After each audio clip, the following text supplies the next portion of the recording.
दोस्तों आज की वीडियो में हम जानने वाले हैं हेमेटोलॉजी में कौन कौन से टेस्ट आते हैं। सिर्फ हेमेटोलॉजी डिपार्टमेंट के बारे में जानेंगे, उसके नाम क्या क्या हैं और कब वह टेस्ट हमें परफॉर्म करना चाहिए, डॉक्टर कब रिकमेंड करता है। तो बहुत ही मज़ेदार ये वीडियो होने वाली है आपके लिए। और जो लोग पहली बार चैनल पर आए हैं वो लोग चैनल को सब्सक्राइब कर देना और बेल आइकन को ऑन कर देना। साथ ही साथ मुझे सोशल मीडिया का लिंक दिया है वीडियो के डिस्क्रिप्शन में, वहाँ से आप मुझे फॉलो भी कर सकते हो।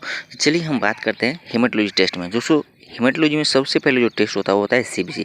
कभी भी आप जाओगे तो सीबीसी पहले परफॉर्म करने के लिए डॉक्टर बोलता है, जिसमें से हम सीबीसी में सबसे पहले हम जांच करते हैं आरबीसी। आरबीसी से दोस्तों हमको पेशेंट के हीमोग्लोबिन के बारे में पता चलता है, उसके पैक्सेल वैल्यूम यानी कि पीसीवी के बारे में पता चलता है, एमसीवी मीन सेल वैल्यूम के बारे में, MCHC mean cell haemo concentration के बारे में, एमसीएचसी के बारे में, आरडीडब्ल्यू के बारे में, इन सब के बारे में पता चलता है। और साथ साथ ये भी पता चलता है कि पेशेंट को कौन सी टाइप की एनीमिया है कि नहीं है।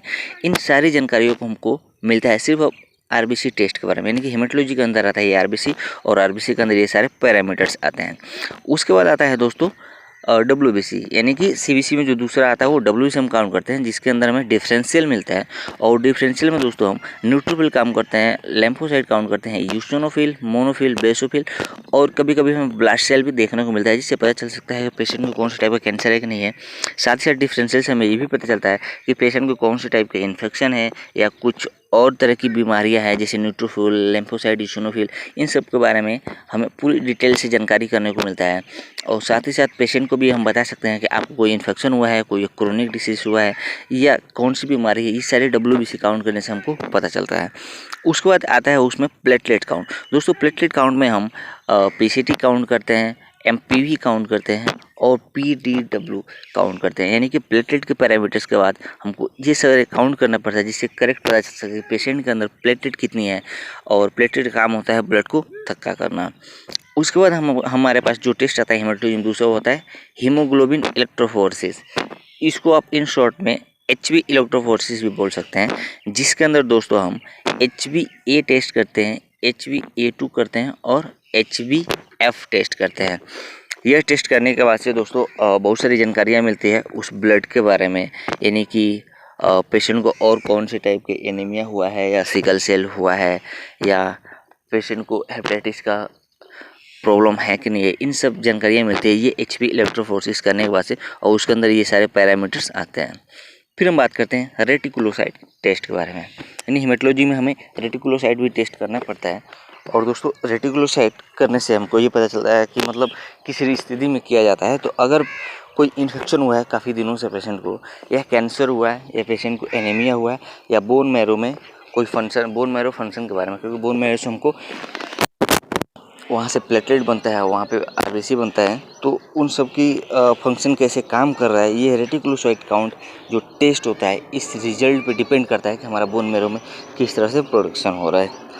उसके बाद आता है दोस्तों सिकल सेल।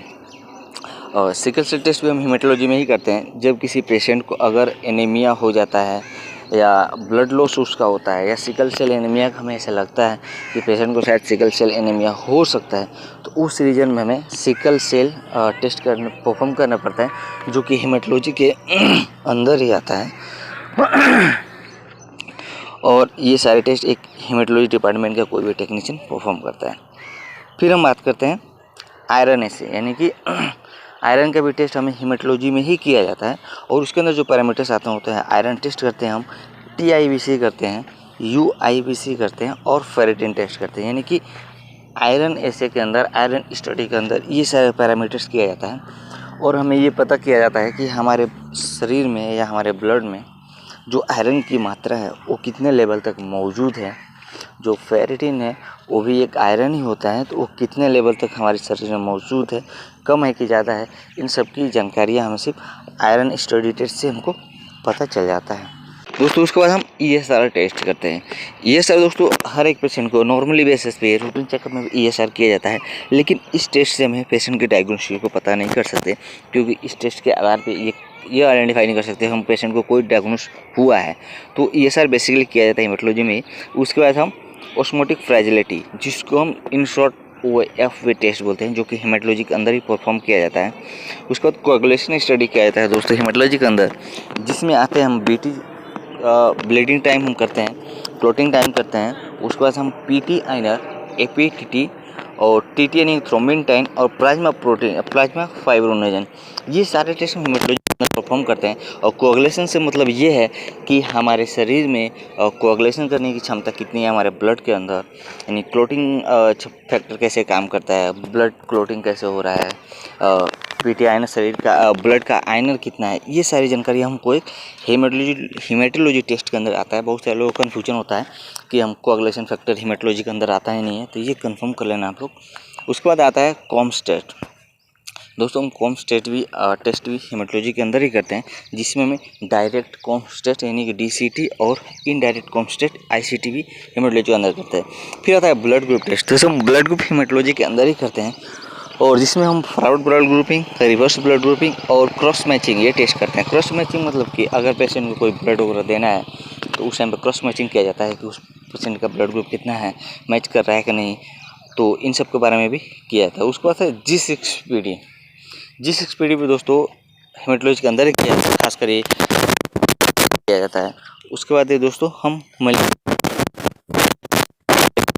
तो हेमेटोलॉजी के अंदर ही आता है, और हेमेटोलॉजी के अंदर मलेरिया कार्ड से या स्क्रीनिंग से हम दोनों करते हैं। फिर हेमेटोलॉजी के अंदर आता है दोस्तों 11 number test bone marrow aspiration, जो कि